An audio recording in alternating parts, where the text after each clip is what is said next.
আসসালামু আলাইকুম। এসবিএ বা এসএসএ পদের কাজ কি অনেকে এটি জানতে চেয়েছেন।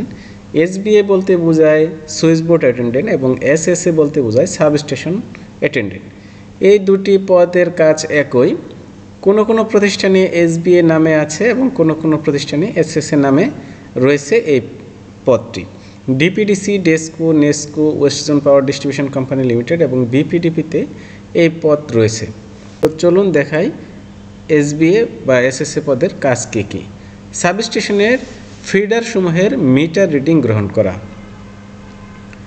এই পদের যারা কর্মরত হবেন, পোস্টিং সাধারণত অনেকের হয় 33 কেবি সুইচিং সাবস্টেশনে, আবার অনেকের হয় 33/11 কেবি সাবস্টেশনে। যাদের 33 কেবি সুইচিং সাবস্টেশনে পোস্টিং হয় তারা গ্রিড থেকে 33 কেবি লাইন পায়, তাহলে তারা শুধু 33 কেবি ফিডারসমূহ দেখাশোনা করে এবং ভিতরের যে কাজগুলো আছে সেগুলো দেখাশোনা করে। আর যাদের পোস্টিং হয় 33/11 কেবি সাবস্টেশনে তারা 33 কেবি ইনকামারগুলো দেখে এবং 11 কেবি যে আউটগোয়িং ফিডারগুলো আছে এগুলো দেখাশোনা করে এবং কাজগুলো করে।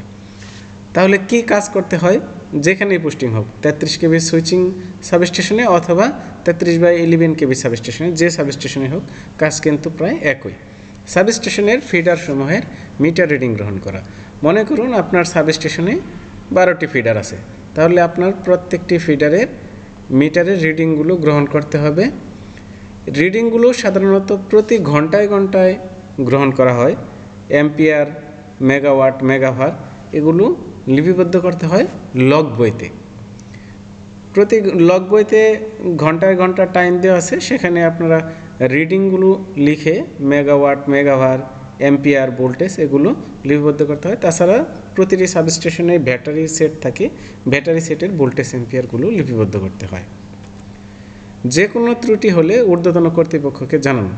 আপনার সাবস্টেশনে বিভিন্ন ইকুইপমেন্ট থাকে, সেই ইকুইপমেন্টগুলো যদি কোনো সমস্যা হয় তাহলে ঊর্ধ্বতন কর্তৃপক্ষকে জানান। ঊর্ধ্বতন কর্তৃপক্ষ বলতে এখানে যারা দায়িত্বে থাকে, ইনচার্জ, সাবস্টেশনের ইনচার্জ থাকে সাধারণত কোনো ক্ষেত্রে সাব অ্যাসিস্ট্যান্ট ইঞ্জিনিয়ার, কোনো ক্ষেত্রে অ্যাসিস্ট্যান্ট ইঞ্জিনিয়ার। এবং আপনি নির্বাহী প্রকৌশলী স্যারকেও জানাতে পারেন কোনো ত্রুটি হলে।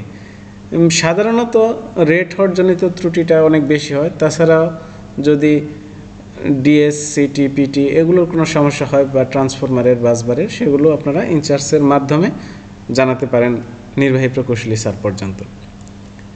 ফিডারের ত্রুটি অফ অন করা, রেজিস্টারে লিপিবদ্ধ করা। ফিডারে যদি কোনো ত্রুটি হয় তাহলে আলাদা রেজিস্টার আছে, সেই রেজিস্টারে লিপিবদ্ধ করতে হবে। ফিডারে অফ করলে বা অন করলে সেগুলো রেজিস্টারে লিপিবদ্ধ করতে হয়, যে সময় করা হয় ওই সময়। ঊর্ধ্বতন কর্তৃপক্ষের নির্দেশে লোডশেড করা, শাটডাউন দেওয়া এবং চালু করা। যদি কোনো কারণে লোডশেড আসে গ্রিড থেকে তাহলে আপনার ঊর্ধ্বতন কর্তৃপক্ষে বললে সেই অনুযায়ী লোডশেড করতে হবে। ধরুন বরাদ্দ আছে 20 মেগাওয়াট, আপনার এখন যাচ্ছে সাবস্টেশনে টোটাল যাচ্ছে 30 মেগাওয়াট, এখন আপনাকে 20 মেগাওয়াটে রাখতে হবে। ঊর্ধ্বতন কর্তৃপক্ষ যেভাবে বলবে ক্যালকুলেশন করে, হিসাব করে কোন ফিডার কত প্রাপ্য হবে সেভাবে আপনাকে রাখতে হবে। এবং শাটডাউন ও চালু করা সেগুলো ঊর্ধ্বতন কর্তৃপক্ষের নির্দেশ মতে করতে হবে। যিনি শাটডাউন নেবেন তাকে নিরাপত্তা বিষয়ে সতর্ক করা ও রেজিস্টারে স্বাক্ষর গ্রহণ করা।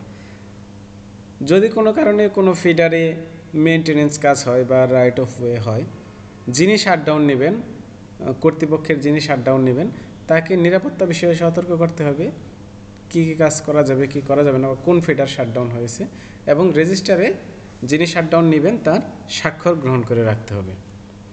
শাটডাউন রেজিস্টারে লিপিবদ্ধ করা লিখিত ছাড়পত্রের মাধ্যমে ফিডার চালু করা। কোনো শাটডাউন যদি নেওয়া হয় কোনো ফিডার, অবশ্যই তার লিখিত ছাড়পত্র ব্যতীত চালু করার নিয়ম নেই। ঊর্ধ্বতন কর্তৃপক্ষের নির্দেশেই লিখিত দিয়ে, রেজিস্টারে লিখিত দেওয়ার পরেই ফিডার চালু করতে হবে। এবং ফিডার যাতে কোনো ক্রমেই ভুল চালু না হয় এবং ভুল বন্ধ না হয়। যে ফিডারটা বন্ধ করা হবে অবশ্যই উক্ত ফিডারে ট্যাগ বা মার্কিং করে রাখা, যে শাটডাউন চলিতেছে বা কাজ চলিতেছে। কোনো কারণেই যাতে ভুল শাটডাউন না হয়। ভুল শাটডাউন কিন্তু মানুষের জীবন মরণের ব্যাপার। হঠাৎ বিপজ্জনক পরিস্থিতিতে ঝড়, বৃষ্টি, আগুন, ফিডারসমূহ বন্ধ রাখা এবং কর্তৃপক্ষকে জানানো। হঠাৎ করে যদি লোড স্বাভাবিক আছে, হঠাৎ করে ঝড় বৃষ্টি হলো, ফিডার ট্রিপ করলো, এসব ব্যাপারে অবশ্যই যদি ট্রিপ না করে, ধরেন প্রচণ্ড জ্বর হচ্ছে, ফিডার বন্ধ করা এবং অবশ্যই ঊর্ধ্বতন কর্তৃপক্ষকে জানানো। ঊর্ধ্বতন কর্তৃপক্ষের নির্দেশে সময়ে সময়ে অর্পিত অন্যান্য দায়িত্ব পালন করা। এইসব দায়িত্বের ব্যতি রেখেও যদি কর্তৃপক্ষ আপনাকে অন্য কোনো দায়িত্ব দেয় পদ অনুযায়ী, অবশ্যই সেগুলো পালন করতে হবে।